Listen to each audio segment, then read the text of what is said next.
जय गुरुदेव। शांडिल्योक्त विराट की उपासना।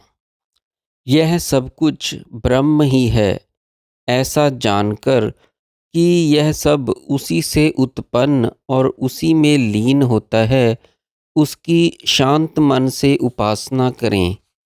यह मनुष्य निश्चय ही कृतुम्य श्रद्धामय है। जैसी उसकी श्रद्धा होती है, मरकर वैसी ही गति को वो प्राप्त होता है। मनोमय प्राण एवं शरीर वाला ज्योति स्वरूप सत्य संकल्प आकाश सदृश सब कर्मों का कर्ता और सर्व काम सर्व गंध सर्व रस इन सबको व्याप्त किए हुए वाणी से परे शुद्ध यह मेरा आत्मा हृदय के अंदर जौ सरसों या सामक अथवा सामक के चावल से भी छोटा और अंदर हृदय में पृथ्वी से भी बड़ा, अंतरिक्ष से भी बड़ा और स्वर्ग से भी बड़ा, सब लोकों से भी बड़ा है। उपरोक्त सर्व कर्मा सर्व काम सर्व गंध सर्व रस और इस सब में व्याप्त वाणी से परे शुद्ध यह मेरा आत्मा हृदय के अंदर में जो है वही ब्रह्म है। यहाँ से प्रयाण कर ब्रह्म ही हो जाऊंगा, ऐसी जिसकी श्रद्धा है और संदेह नहीं है उसे उसकी प्राप्ति होती है, ऐसा शांडिल्य का मत है। अंतरिक्ष जिसका उदय कोण है, भूमि पैंदा है जो कभी जीर्ण नहीं होता, दिशाएं जिसके कोने, द्यौ जिसका ऊपर का छिद्र है, ऐसे इस कोश में विश्व आश्रित है।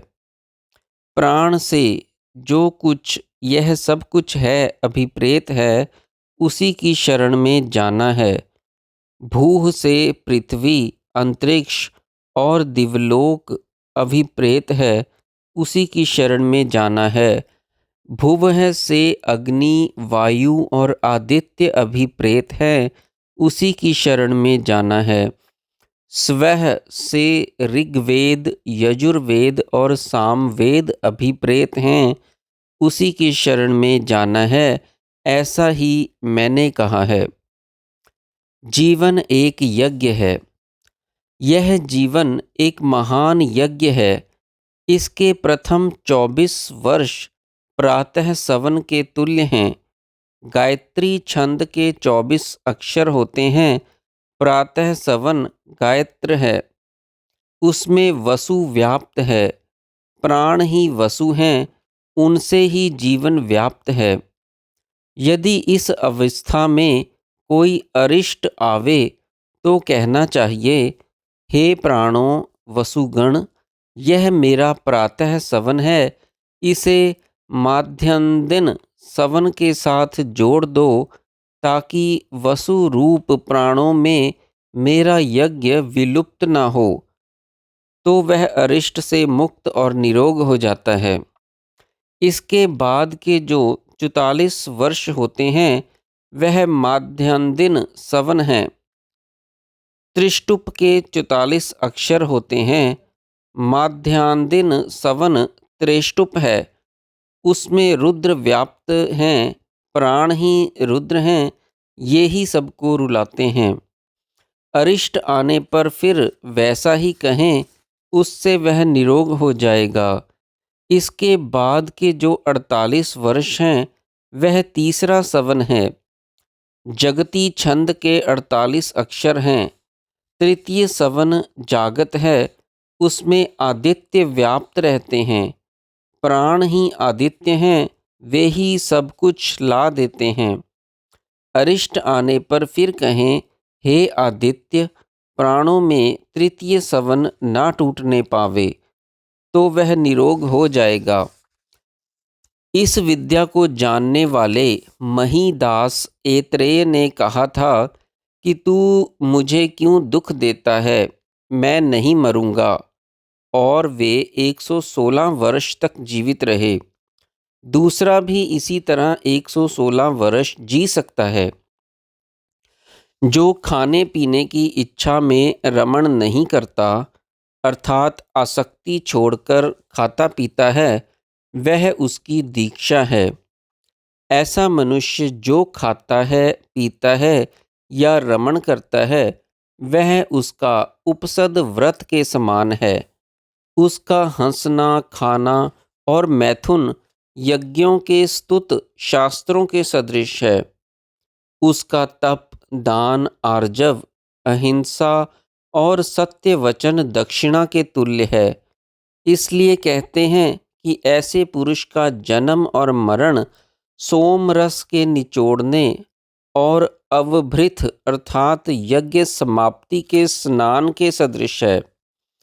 तीनों सवनों के अंत में यज्ञ की समाप्ति सूचक अवमृत कहा गया है। घोर आंगिरस ने देवकी पुत्र कृष्ण को इसका उपदेश दिया था। वह तृष्णा रहित हो गया और उसने कहा कि अंत समय में ये 3 मंत्र पढ़ें। तू अक्षत है, तू अच्युत है, तू प्राण संचित है। मनो ब्रह्म अध्यात्म और आकाश ब्रह्म अधिदैवत दोनों की उपासना करनी चाहिए। चतुष्पाद ब्रह्म के अध्यात्म 4 पाद वाक, प्राण, चक्षु और श्रोत्र हैं। अग्नि, वायु, आदित्य और दिशा अधिदैवत है। वाक अग्नि रूपी ज्योति से, प्राण वायु की ज्योति से, चक्षु आदित्य की ज्योति से और श्रोत्र दिशाओं की ज्योति से प्रकाशित हैं और गर्म हैं। जो ऐसा जानता है वह कीर्ति, यश, ब्रह्म तेज से प्रकाशमान और तपोमय होता है। आदित्य ब्रह्म की उपासना करनी चाहिए। वह ब्रह्मांड असत अव्यक्त था, वह व्यक्त हुआ, उससे एक अंडा बना, वह 1 संवत्सर पड़ा रहा। जब वह फूटा तो एक कपाल चांदी का और दूसरा स्वर्ण का बना। चांदी वाला पृथ्वी है, सुवर्ण वाला द्यौ है। जो जरायु था वे पर्वत हैं, उल्व, मेघ, कोहरा और जो नाड़ियाँ थीं वे नदियाँ। जो उसकी वस्ती में पानी था वह समुद्र है। उससे जो पक्षी उत्पन्न हुआ वह यह आदित्य है। इसके उत्पन्न होने पर घोष हुआ। उससे सब प्राणी और उनकी कामनाएं उत्पन्न हुईं। इसलिए उसके उदय और अस्त होने के समय प्रसन्नता का घोष होता है और सब काम्य पदार्थ भी उत्पन्न होते हैं। जो आदित्य ब्रह्म की उपासना करता है उसकी सब कामनाएं पूर्ण होती हैं। सब उससे अच्छे अच्छे शब्द कहते हैं और सुख देते हैं। जय गुरुदेव।